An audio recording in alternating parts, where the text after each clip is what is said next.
didn't teach me, but life has kind of taught me, I guess, as I've went along, is that at certain points in your life, you can shit farther than you can come.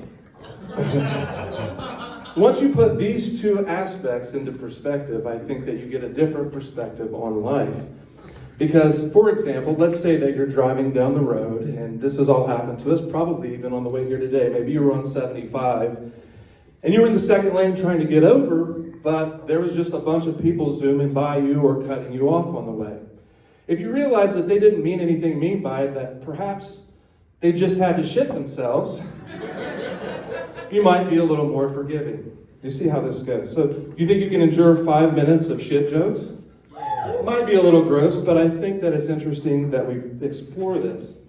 Because, see, I bet most people in here would agree that shit itself is gross, right? Yeah? Does anybody like to put their fingers in it? No. Then tell me this. Why is it when you take a shit and you get done and you get cleaned up, I don't care if it's with Kevin's bidet or the typical toilet paper, and you get up, what's the first thing you do before you flush it? Look at it. Yeah, what the fuck? What are you doing? Right? And not only that, I'm sure some of you have friends or brothers that send you pictures of... Yeah, look at this turdzilla, right? You're like, God damn, bro.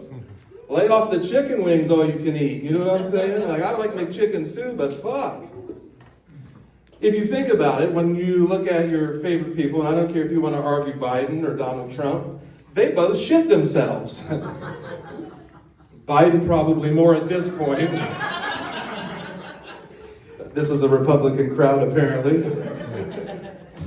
So I think it's interesting. I'll give you a quick story. Earlier this week, my daughter, and this is a personal story, so make sure you tell everyone. She had to go, she graduates high school this Sunday, so give it up for her. She's on the front row today. Proud of her for that. She had to go to her senior trip for Kings Island, and I had got up after a couple hours of sleep, because I didn't sleep well the night before, to take her to school to drop her off. And she comes down to let me know that, hey, my fiance, also give it up for her because she's beautiful, says I'll be able to take her. So I'm like, great, I'm going to go upstairs. And as I stood up, I did what some people do when no one else is around. I decided to fart because I had to. It was early in the morning, right? And I got a little more than I bargained for. I can tell that that's happened to several of you in there by then, right? Because at different points in our life, we shit ourselves. Not on purpose, okay? It's just part of life. And I think it's what I'd like to call the leveler on the playing field. So if you don't think you have anything in common with that person on the left or that person on the right, have a little compassion and remember, at some point, you're going to shit yourself.